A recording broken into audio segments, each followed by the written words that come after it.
¿Sabías que Filipos fue fundada por el rey griego Filipo II, padre de Alejandro Magno, en el año 356 a.C.? El hecho más significativo que se produjo en dicha urbe se registra en Hechos 16, cuando a la llegada de Pablo se convirtió en la primera ciudad europea en oír las buenas nuevas que anunciaba este embajador de Cristo. Hoy estamos en nuestro día 147 de nuestro plan de estudio leyendo el Nuevo Testamento y Salmos en un año. Oramos juntos. Gracias te damos, amado Señor, en este día. Padre, te pedimos que nos ayudes en esta lectura. Danos sabiduría, ilumínanos nuestras mentes, Señor. Ayúdanos a meditar diariamente en tu palabra y ayúdanos a poner por obra lo que aprendemos. En el nombre de tu Hijo amado Jesucristo te lo pedimos y decimos amén. Hechos 16. Pablo escoge a Timoteo. Pablo llegó también a Derbe y a Listra, y estaba ahí cierto discípulo llamado Timoteo, hijo de una mujer judía creyente, pero de padre griego, del cual hablaban elogiosamente los hermanos que estaban en Listra y en Iconio. Pablo quiso que éste fuera con él y lo tomó y lo circuncidó por causa de los judíos que habían en aquellas regiones, porque todos sabían que su padre era griego. Según pasaban por las ciudades, se entregaban los acuerdos tomados por los apóstoles y los ancianos que estaban en Jerusalén para que los observaran. Así que las iglesias eran confirmadas en la fe y diariamente crecían en número. Visión de Pablo del hombre macedonio. Pasaron por la región de Frigia y Galacia, habiendo sido impedidos por el Espíritu Santo de hablar la palabra en Asia. Cuando llegaron a Misia, intentaron ir a Bitinia, pero el Espíritu de Jesús no se lo permitió. Entonces, pasando por Misia, descendieron a Troas. Por la noche se le mostró a Pablo una visión. Un hombre de Macedonia estaba de pie suplicándole: pasa a Macedonia y ayúdanos.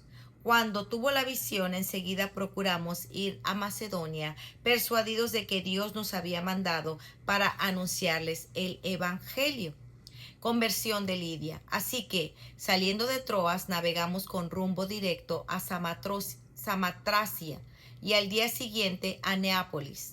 De ahí fuimos a Filipos, que es una ciudad principal de la provincia de Macedonia, una colonia romana. En esta ciudad nos quedamos por varios días. El día de reposo salimos fuera de la puerta a la orilla de un río, donde pensábamos que habría un lugar de oración. Nos sentamos y comenzamos a hablar a las mujeres que se habían reunido, y estaban escuchando cierta mujer llamada Lidia, de la ciudad de Tiatira, vendedora de telas de púrpura, que adoraba a Dios, y el Señor abrió su corazón para que recibiera lo que Pablo decía. Cuando ella y su familia se bautizaron, nos rogó: si juzgan que soy fiel al Señor, vengan a mi casa y quédense en ella, y nos persuadió a ir. Conversión de la muchacha adivina. Mientras íbamos al lugar de oración, nos salió al encuentro una muchacha esclava que tenía espíritu de adivinación, la cual daba grandes ganancias a sus amos adivinando. Esta, siguiendo a Pablo y a nosotros, gritaba: estos hombres son siervos de Dios Altísimo, quienes les proclaman el Evangelio de salvación. Esto lo hacía por muchos días, pero desagradando esto a Pablo, se volvió y dijo al espíritu: te ordeno en el nombre de Jesucristo que salgas de ella. Y el espíritu salió en aquel mismo momento.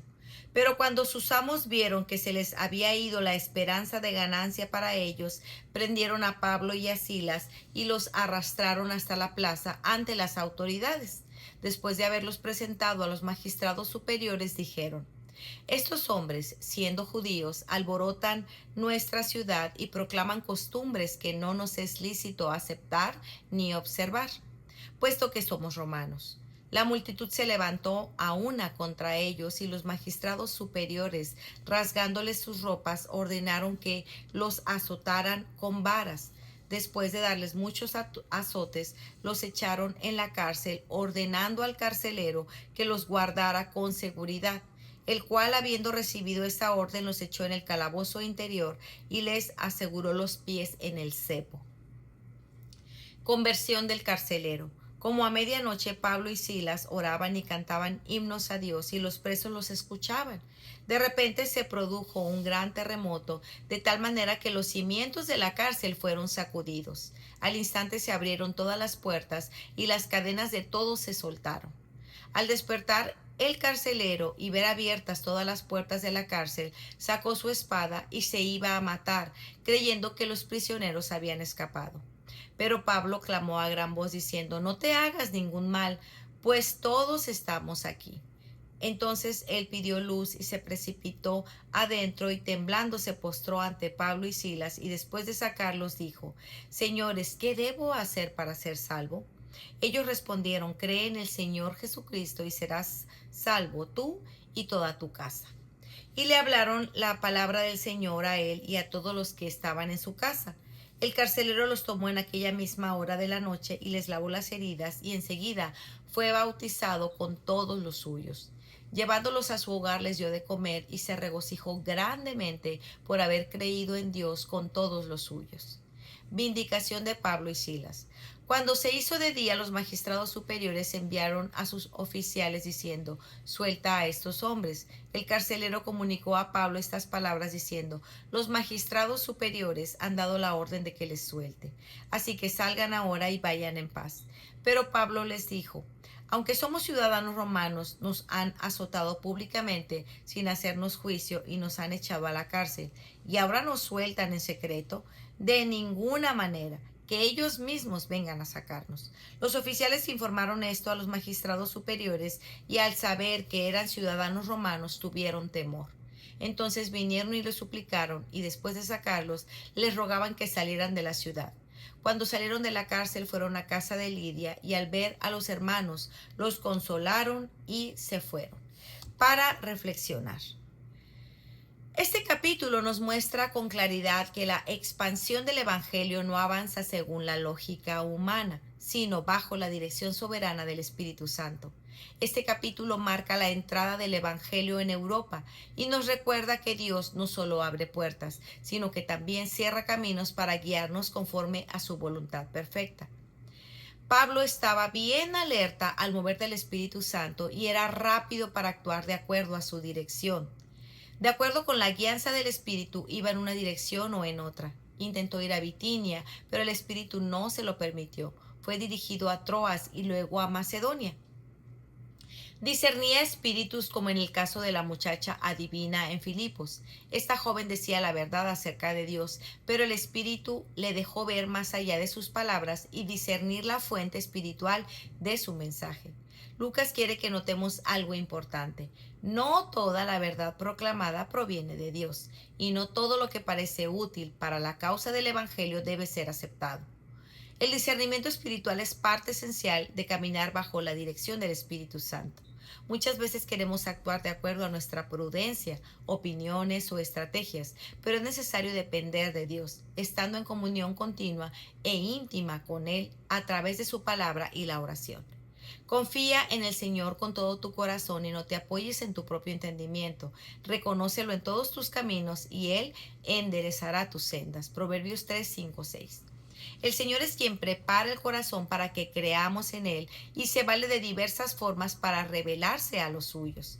Como hemos visto hasta aquí en nuestra lectura de Hechos, las personas se convertían al Evangelio de diferentes formas. Algunos a través de enseñanzas y predicaciones, otros leyendo las Escrituras, otros viendo las señales y prodigios, etc.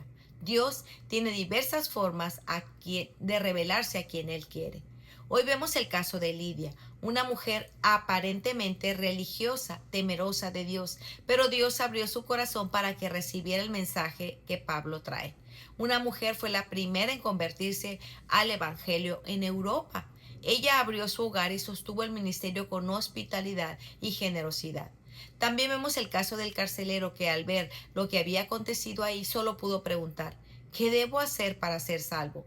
Su conversión ocurre en medio de una crisis, mostrando que Dios usa tanto la inquietud de una enseñanza como el caos de un terremoto para atraer a los suyos. Leemos también que no muchos judíos creían las enseñanzas y predicaciones de Pablo, mientras que muchos gentiles eran agregados a la iglesia, todo ello por la soberana voluntad de Dios. Pablo y Silas están cantando y llorando mientras estaban encarcelados. Dice el texto que se produjo un gran terremoto y los cimientos de la cárcel fueron sacudidos.